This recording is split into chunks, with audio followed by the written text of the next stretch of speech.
Alors, mon cher Philippe, j'aimerais qu'on parle d'une équipe que tu as mentionnée, les Reds de Mmh. Liverpool, parce qu'en France, on n'en parle pas beaucoup, si ce n'est pas du Oui, tout.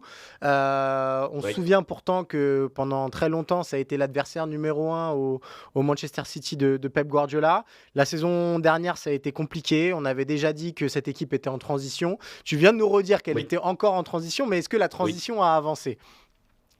Ça avance parce que les joueurs qui sont arrivés à l'intersaison euh, commencent à faire leur trou. Je pense, bon, Szoboszlai, Ouais. c'est fait.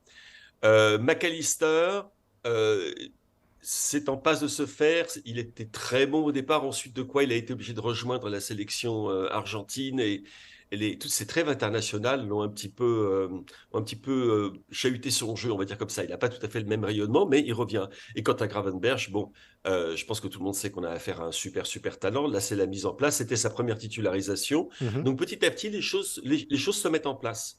Euh, le coup dur, c'est évidemment la blessure d'Andy Robertson Ouais. avec l'Écosse, blessure à l'épaule, out pour 3 mois. Donc, il va falloir faire avec Kostas Tsimikas sur le côté gauche.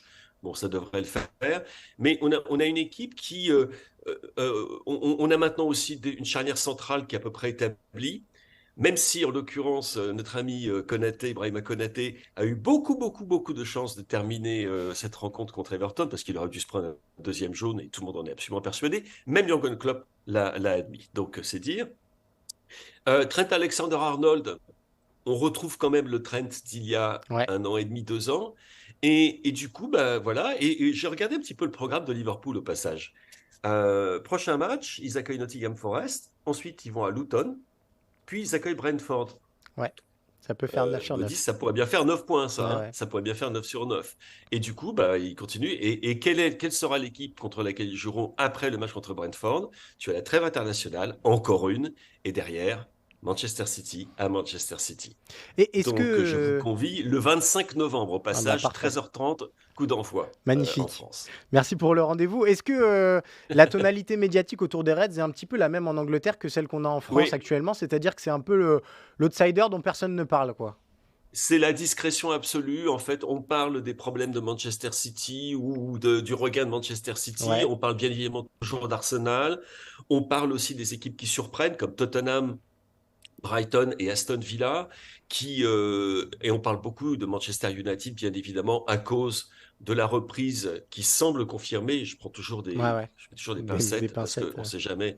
25% donc du capital qui passerait à Sir Jim Ratcliffe et qui, au passage, Ratcliffe prendrait la tête des opérations de football de Manchester United, hein. Donc, ce serait 25% des actions, mais 95% du foot. On va dire ça Ouais. comme ça. Et donc, tout cela fait que on oublie un petit peu que cette équipe de Liverpool, ben, si on regarde sa trajectoire pardon, depuis le début de la saison, le seul match qu'ils aient perdu, tu te souviens peut-être de ce match complètement hallucinant contre Tottenham, où ils sont à d'abord 10 contre 11, avec l'expulsion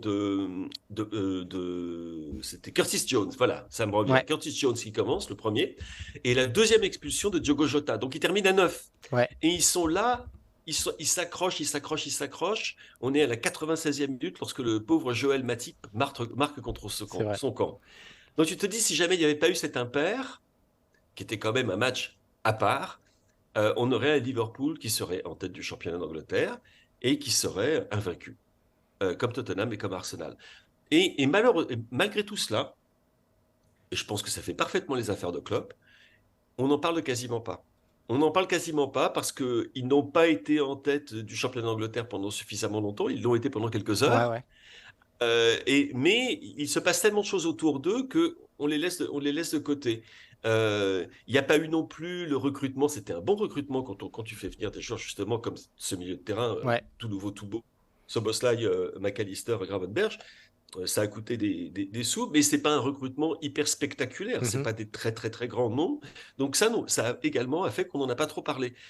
Et donc, ils sont sous le radar, comme on dit, ce qui va, encore une fois, leur convenir tout à fait. Et il ne serait pas impossible du tout qu'on les revoie une fois la période de transition sera vraiment achevée, que tu vois à Liverpool, bah, qui retrouve le rang que ce Liverpool avait il y a encore 2 ans, lorsque, ne l'oublions pas, ils étaient à 2 matchs de faire un quadruplé qu'aucun club n'a jamais Ouais. réussi dans l'histoire.